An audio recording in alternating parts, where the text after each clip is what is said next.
Oi, oi, oi, pessoal, Prof. Camila, tudo bem?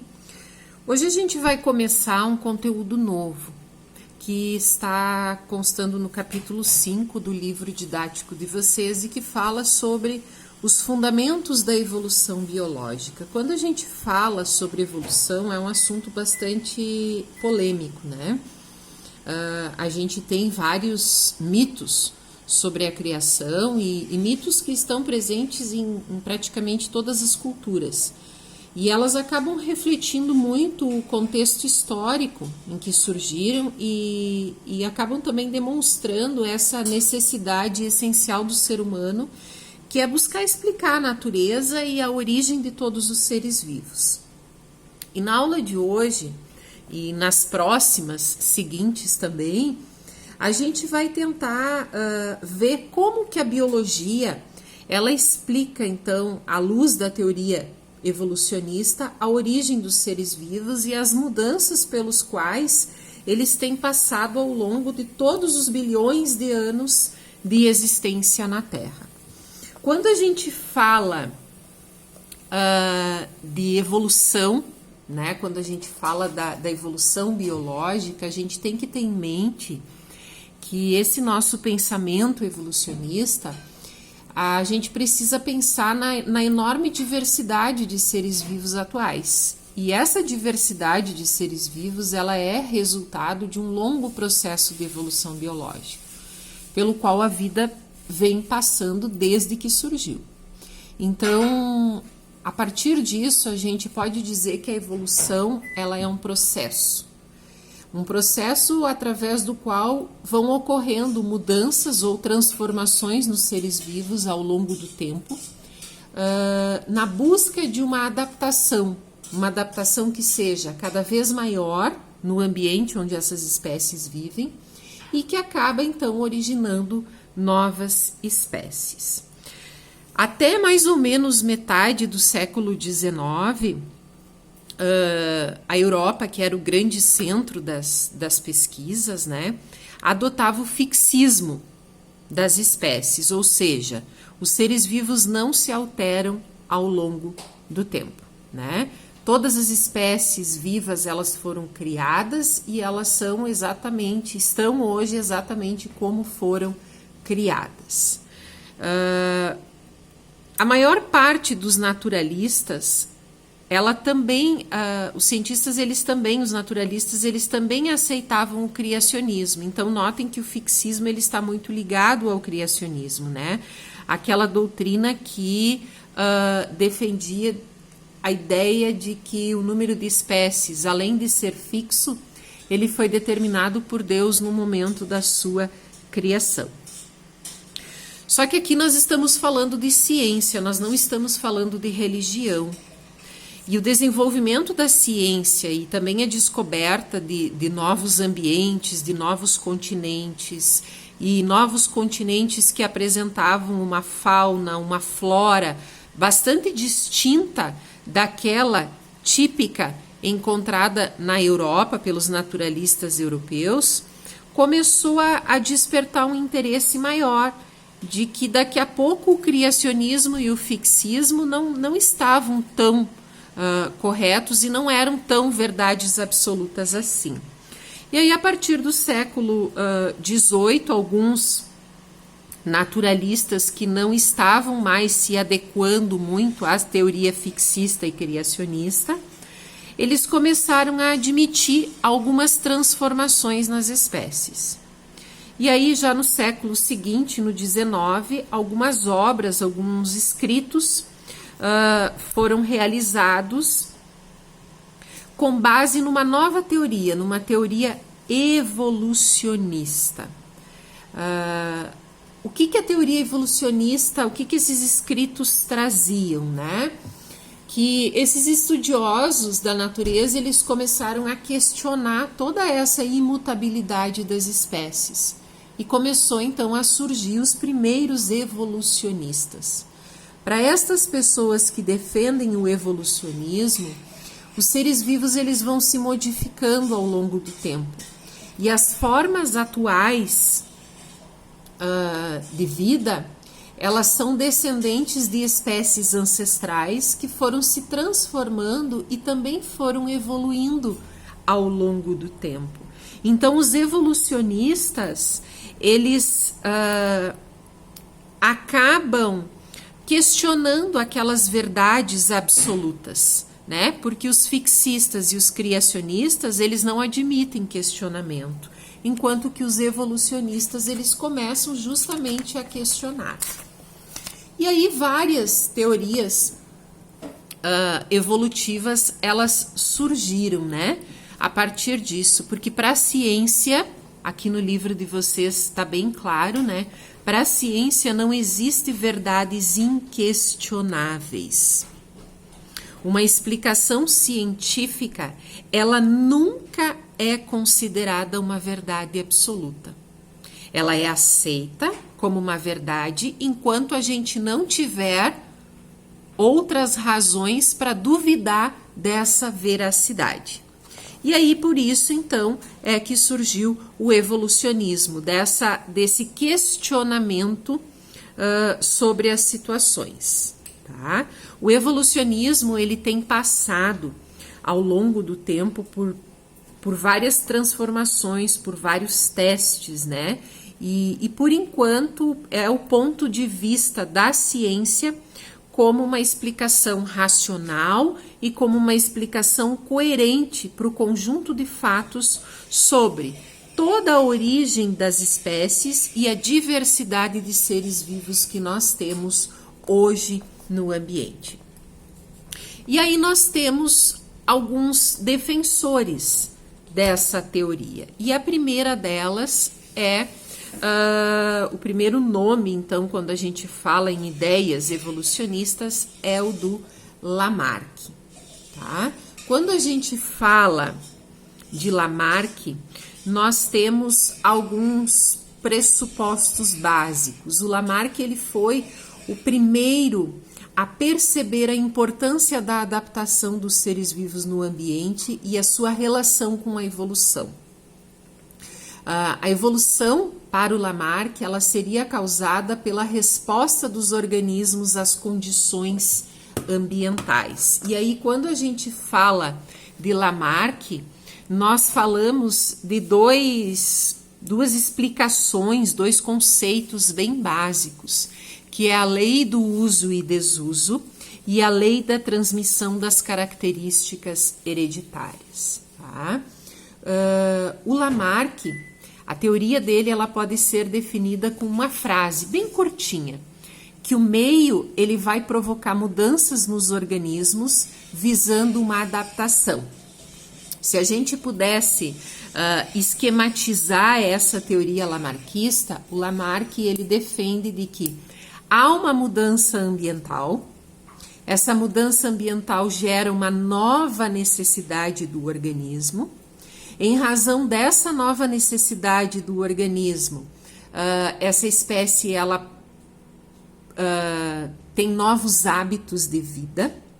Esses novos hábitos de vida vão proporcionar uma mudança no organismo e aquelas estruturas, aqueles órgãos que estiverem em uso vão se desenvolver e aqueles que não forem usados, que estiverem em desuso, vão atrofiar.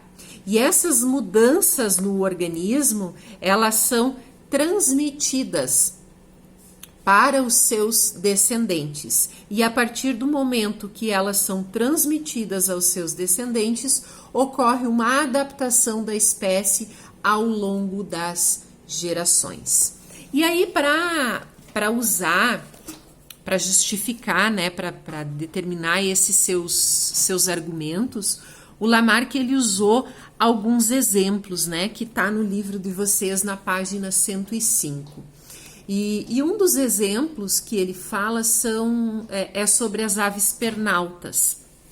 Ele fala também sobre o uso dos membros locomotores, né, em serpentes, mas um dos exemplos mais claros e que talvez fique mais óbvio para vocês são as aves pernaltas. O Lamarck diz que as aves aquáticas, elas tornaram-se pernaltas em razão do esforço que elas faziam no sentido de esticar as pernas para evitar molhar as penas, enquanto estavam procurando o alimento na água. E o outro exemplo bem comum, que tem em muitos livros, é a questão do pescoço das girafas, né? Segundo Lamarck, no início a girafa ela tinha um pescoço curto.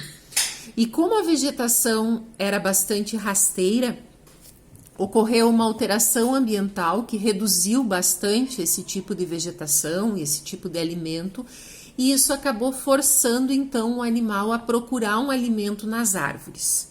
E com isso provocou, ao longo dos anos, um progressivo aumento, um progressivo alongamento do pescoço das girafas. E esse aumento do pescoço, ele acabou sendo transmitido de geração para geração dos seus descendentes. E aí, por isso que o Lamarck, então, ele explica nesta parte aqui, por isso que ele explica que com o passar do tempo, o pescoço das girafas ele foi ficando progressivamente maior até atingir o tamanho que a gente conhece hoje das girafas, né?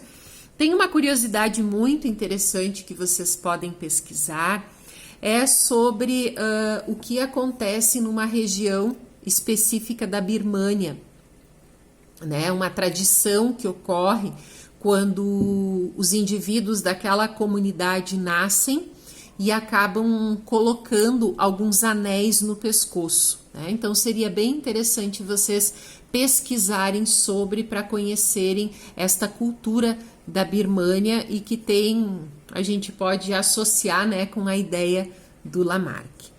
Só que o Lamarck, ele teve algo que a gente pode dizer que ele cometeu um erro bastante básico, né? No que diz respeito a essa transmissão dos caracteres para as gerações seguintes. Se as alterações em células somáticas, elas não alteram as informações genéticas contidas nas células germinativas, portanto, elas não são hereditárias.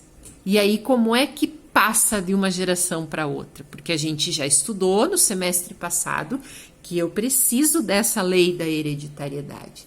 E foi a partir disso, então, que o Charles Darwin veio com as suas teorias, né? O Darwin, ele não se limitou única e exclusivamente para defender a evolução biológica. Ele buscou explicar, com base nos fenômenos, alguns processos cotidianos de qualquer pessoa observados na natureza, né?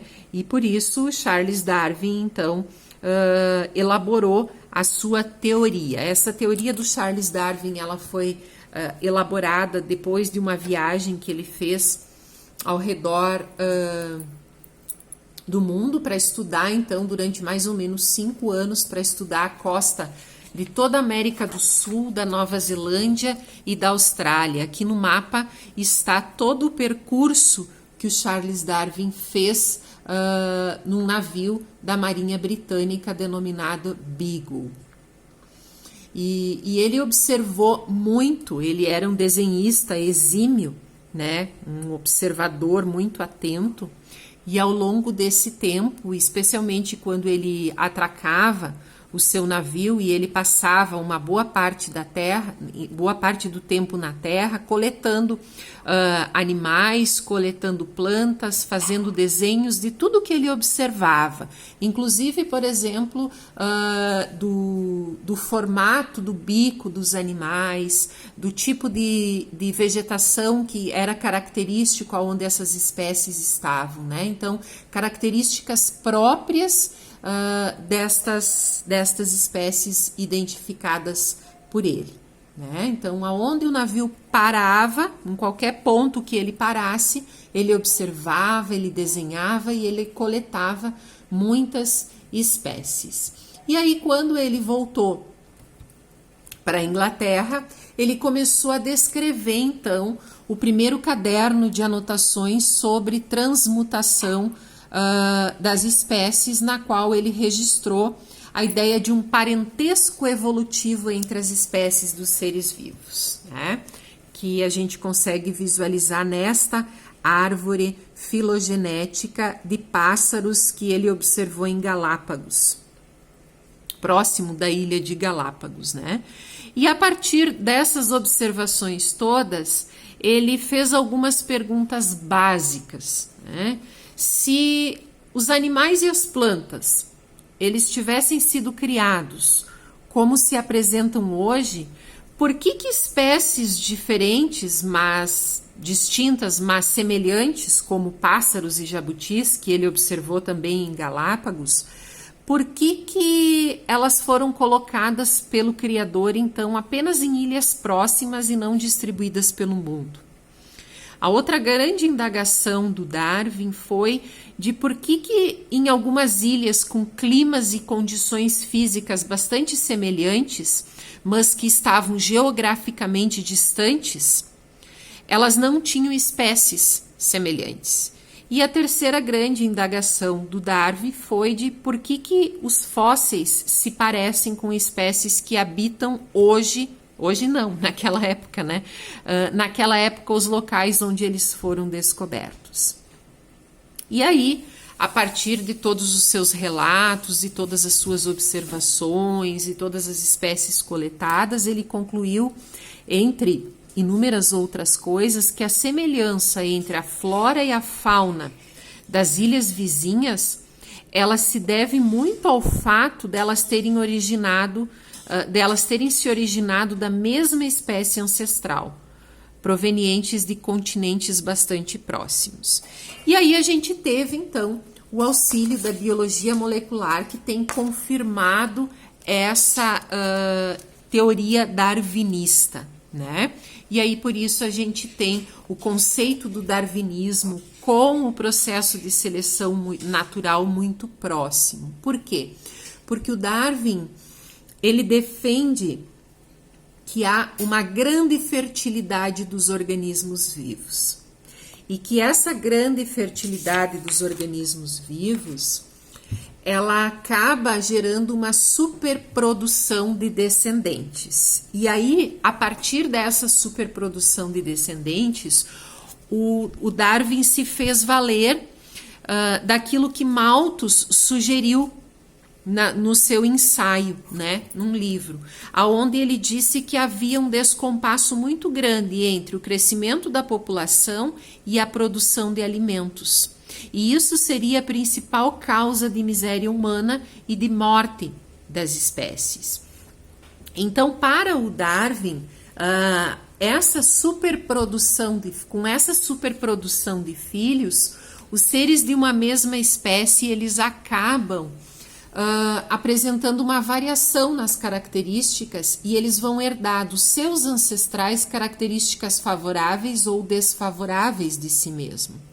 E aí que entra o processo de seleção natural e seleção sexual, ou seja, há uma luta pela vida e uma luta pelas fêmeas. Vai existir uma competição pelo alimento e uma competição pelo espaço e também pelas fêmeas. E quando existe uma competição, a gente sabe que somente os mais fortes, os mais aptos, vão sobreviver. E por isso que ele fez essas 3 inferências básicas e fundamentais que classificam, né, que determinam, que sinalizam a teoria darwinista e o processo de seleção natural, né? A inferência 1, que na natureza a cada geração morre um grande número de indivíduos e muitos deles sequer deixam descendentes e que isso é um fato natural.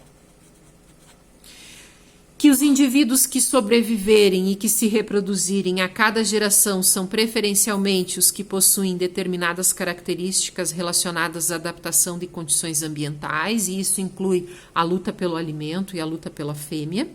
E a terceira e última grande inferência é de que uma vez que cada geração sobrevive, preferencialmente os mais adaptados, ela tende a transmitir, então, aos seus descendentes as características relacionadas a essa maior aptidão para sobreviver e para se reproduzir, para sobreviver na busca de alimento e de espaço, e em busca da fêmea para a sua reprodução. Certo? Então, a ideia central deste pensamento darwinista é a seleção natural. E a obra mais conhecida de Charles Darwin é a obra Origem das Espécies, que gerou grandes debates e acabou então firmando, consolidando o nome de Darwin como o principal autor da teoria da evolução pela seleção natural. Mas o Darwin ele não resolveu todos os problemas. Embora ele tenha mostrado a existência das variações e a importância para o processo evolutivo, o Darwin ele não conseguiu explicar como que essas variações surgiram e como que elas eram transmitidas aos seus descendentes. Na próxima aula, a gente vai estudar um pouquinho mais sobre as evidências desta evolução biológica. Beijinho, beijoca, até a próxima!